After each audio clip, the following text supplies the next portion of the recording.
80% of B2B marketing programs fail because leadership wasn't bought in, sales wasn't bought in, you didn't know how to measure success, you didn't have the right people involved, and you were targeting the wrong kinds of customers. Today, we're going to walk you through exactly who needs to be involved so you can successfully build your B2B marketing program. For any B2B marketing program to be successful, there are 8 core roles, and the last one is absolutely critical. So as we start with the very first role, you need a strategist. And this one seems obvious, but what we have found is that most B2B marketing and sales organizations don't have a dedicated strategist that's really leading the plan and leading the overall initiative. They do strategy by committee. And if you end up creating a committee of people that all weigh in, you don't end up actually having any one owner that's held accountable and responsible. It's shared responsibility, but not in the right ways. Yes, we are all responsible for the success of the program, but at a certain time, there needs to be one person that's held accountable. There has to be one person where the buck stops. And when you do strategy by committee, there's no one person that is fully held accountable. And as a result,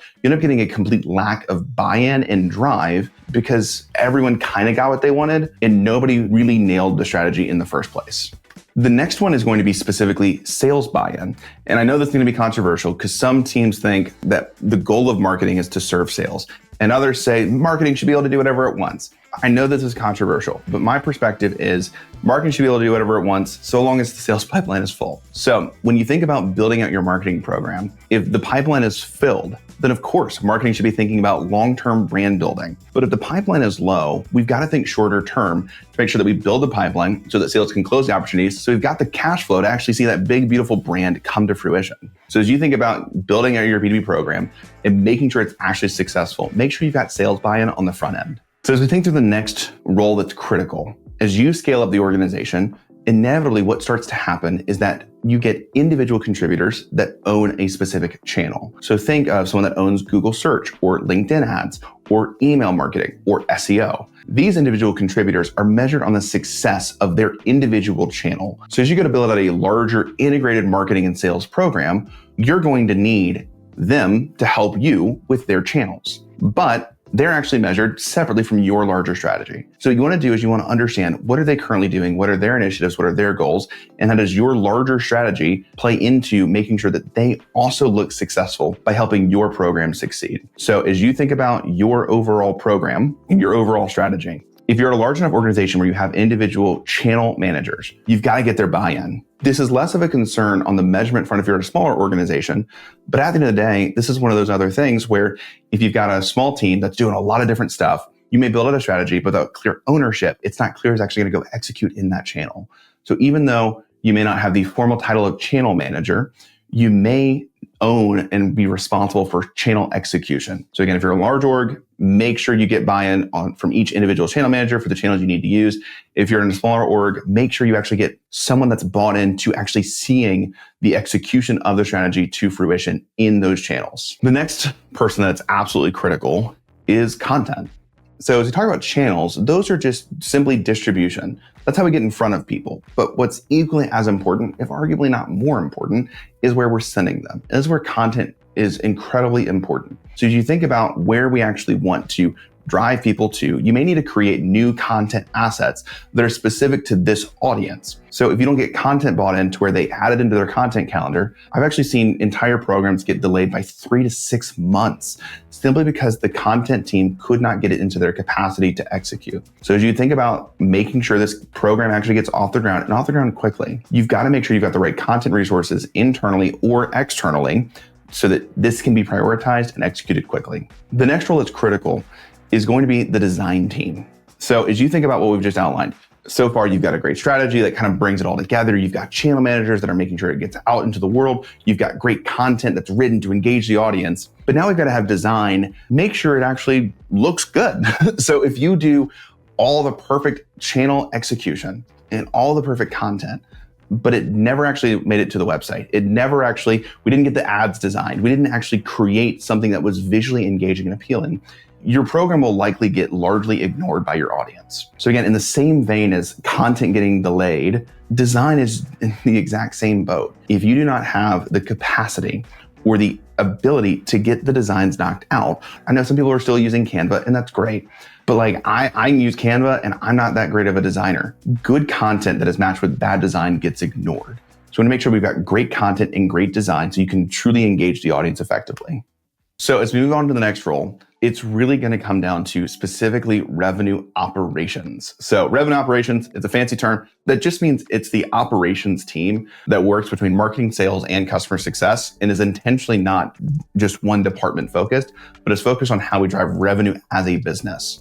This is critical because what you want to make sure of is in this kind of an integrated marketing and sales type program, you want to make sure you've actually got a centralized hub for all things operations that understands how all the other teams are operating. On top of that, revenue operations is going to help you build out your dashboards to showcase impact and actually help you understand how your program is delivering. And then the fancy way of saying it is orchestration. But what that functionally means is revenue operations will make sure that everybody's doing what they're supposed to be doing at the right times and helps to hold individual contributors accountable to also driving the program forward because they can build out things like automations that assign tasks and automations that ensure that actual programs are triggered. So as you think about the actual execution of the strategy, revenue operations is often the functional glue that makes sure it gets built in your technology.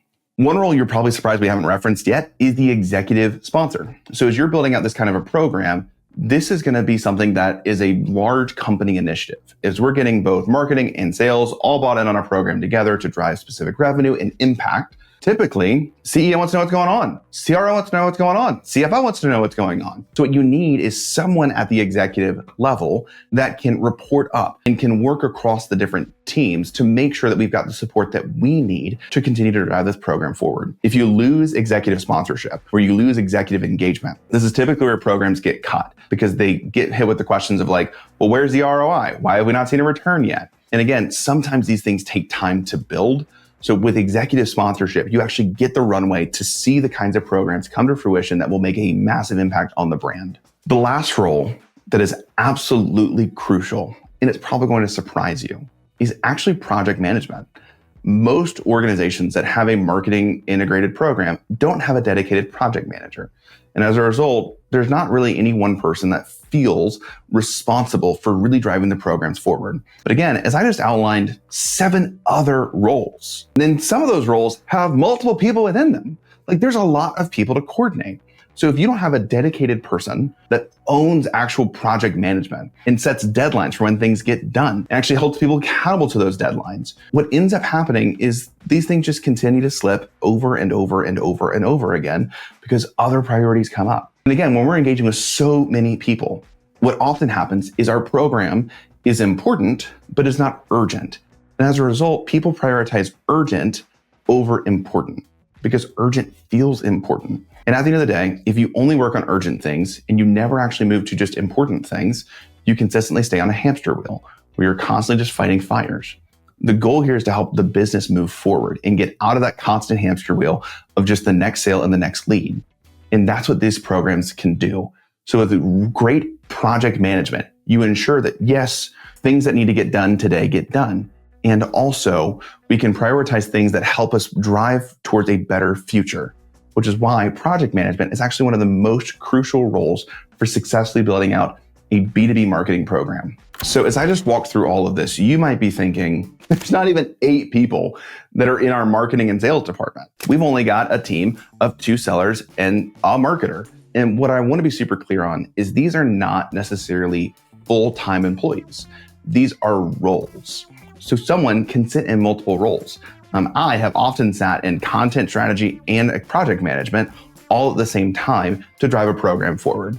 The biggest thing I want you to take away is if there's not clear ownership for each one of these roles, there is a gap in your program that will create massive delays. And when executives come to ask you, how is our program performing? You may not have even launched yet because of the delays that you ended up experiencing. So as you walk away from this, make sure you've got clarity on who owns what across these 8 specific roles. Thanks so much for watching this video. If you like content like this, we're going to create a ton more that helps you build out a successful B2B marketing program. So I'd invite you to like this video, subscribe, and please send this on to your boss to make sure that you've got clarity on exactly what you need to do to be successful building out your B2B marketing program.